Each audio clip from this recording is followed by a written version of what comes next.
Assalamualaikum warahmatullahi wabarakatuh. Perkenalkan, saya Muhammad Denny Febrian, mahasiswa dari Universitas Buana Perjuangan Karawang, Prodi Manajemen. Di sini saya akan mempresentasikan hasil kerja praktik saya yang saya beri judul Lingkungan Kerja SIPI Putra Karawang Mandiri. Latar belakangnya, alasan memilih judul yang berhubungan dengan tempat kerja praktek karena SIPI Putra Karawang Mandiri merupakan suatu perusahaan perseroan komanditer yang bergerak pada bidang usaha general kontraktor, pabrikasi, dan maintenance AC. Pada penyedia jasa konstruksi seringkali memiliki permasalahan pada sistem ketiganya yang ada, sehingga akan berpengaruh terhadap lingkungan kerja di proyek maupun di perusahaannya.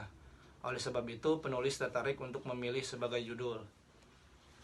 Untuk gambaran umum perusahaannya, SIPI Putra Mandiri Karawang merupakan suatu perusahaan perseroan komanditer yang didirikan oleh Eko Sasih dan Diding Bahrudin dan bergerak pada bidang usaha general kontraktor, pabrikasi, serta maintenance AC. Perusahaan ini didirikan pada tanggal 26 Oktober 2016 yang memiliki lokasi utamanya di Gempol Tengah, RT 11 RW 6, Desa Purwadana, Kecamatan Teluk Jambe Timur, Karawang, Jawa Barat, dan lokasi workshopnya berada di Jalan Pasundan nomor 11 Nagasari, Karawang, atau di samping Polsek Karawang Kota. Bahan pustakanya dari Grand Theory, peningkatan iptek atau ilmu pengetahuan dan teknologi pada era globalisasi ini tentunya sangat berpengaruh terhadap dunia bisnis nasional maupun internasional. Perkembangan bisnis dengan iptek menjadi lebih efisien serta efektif dan tidak akan terjadi apabila belum memperhatikan pengembangan sumber daya manusianya atau SDM-nya. Untuk dapat bersaing secara global, peran penting yang harus ditekankan oleh suatu perusahaan untuk mencapai tujuannya adalah dengan menciptakan lingkungan kerja, baik lingkungan kerja secara fisik maupun lingkungan kerja non-fisik. Menurut Niti Semito pada bukunya tahun 2000, lingkungan kerja merupakan segala sesuatu di sekitar para pekerja yang dapat mempengaruhi dirinya dalam menjalankan tugas-tugas yang diembankan. Dari middle theory, jika ditarik garis besarnya, kondisi lingkungan kerja yang baik akan menunjang produktivitas karyawan yang pada akhirnya berdampak pada kenaikan tingkat kinerja seorang karyawan. Seperti halnya pada persepsi dari para karyawannya mengenai lingkungan kerja yang mereka dapatkan, maka seorang karyawan dapat memberikan penilaian yang berbeda atas segala aspek dari lingkungan kerjanya.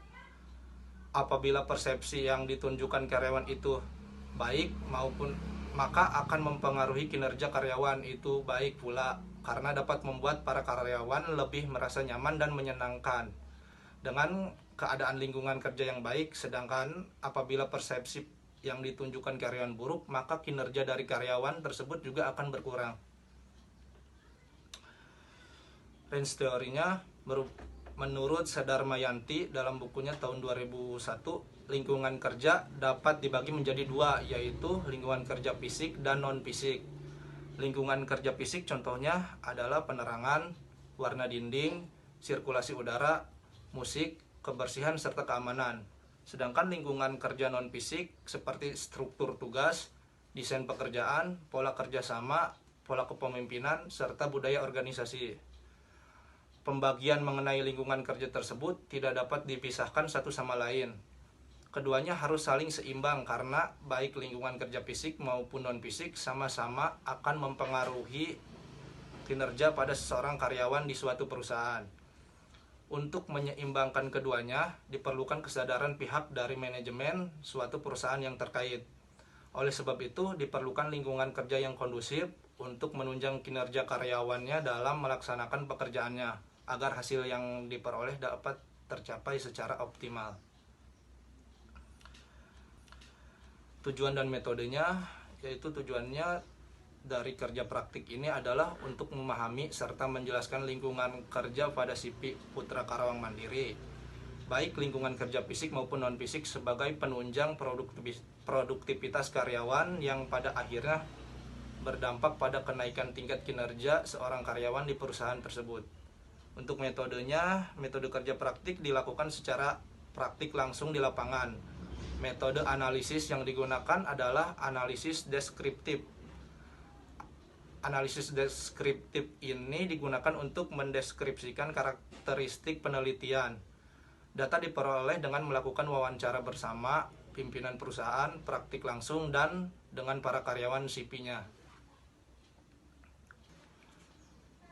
Untuk pelaksanaan KP-nya, yang pertama tugas utamanya yaitu pengenalan mengenai gambaran usaha yang menjelaskan mengenai usaha yang dilakukan oleh CP PKM tersebut. Yang selanjutnya, pengenalan terhadap para konsumen yang menggunakan jasa dari CP Putra Karawang Mandiri. Yang selanjutnya, input absen diri dan input absen karyawan. Untuk tugas mendukungnya, membantu melakukan promosi melalui sosial media yang bertujuan agar produk dari CP PKM tersebut dapat dikenal lebih luas.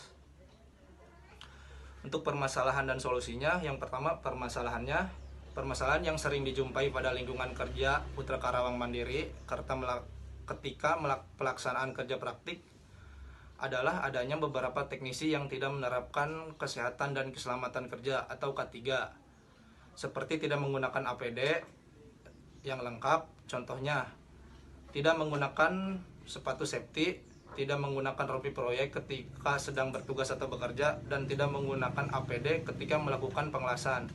Seperti yang terlihat di gambar tersebut, salah satu teknisi tidak menggunakan rompi proyek serta tidak menggunakan sarung tangan pada saat bekerja. Pada gambar ini pun terlihat keduanya tidak menggunakan sepatu safety. Dan untuk solusinya yaitu perusahaan perlu memiliki ahli ketiganya atau keselamatan dan kesehatan kerja untuk memastikan para teknisinya menerapkan K3 dengan baik, seperti menggunakan APD serta dalam keadaan sehat agar tidak terjadi kecelakaan kerja dan penyakit akibat kerja. Serta menurut peraturan Menter FU nomor 5 2014 tentang pedoman sistem manajemen keselamatan dan kesehatan kerja atau SMK 3, konstruksi bidang pekerja umum, jika penyedia jasa tidak menerapkan sistem K3 yang baik, maka pejabat pembuat komitmen berhak menghentikan bagian pekerja yang dinilai beresiko K3. Dan dalam kondisi penyedia jasa melakukan pekerjaan yang dapat berakibat fatal atau PPK, atau pejabat pembuat komitmen dapat menghentikan pekerjaan sampai upaya pengendalian telah dilakukan secara memadai.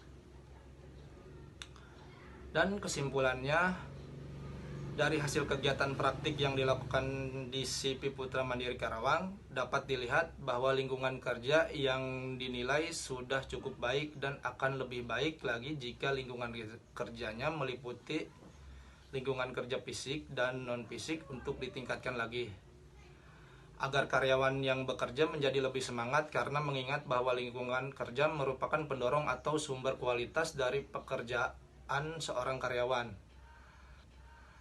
Dengan lingkungan yang baik, maka karyawan dapat bekerja dengan nyaman dan optimal dan bisa memberikan yang terbaik untuk perusahaan tersebut.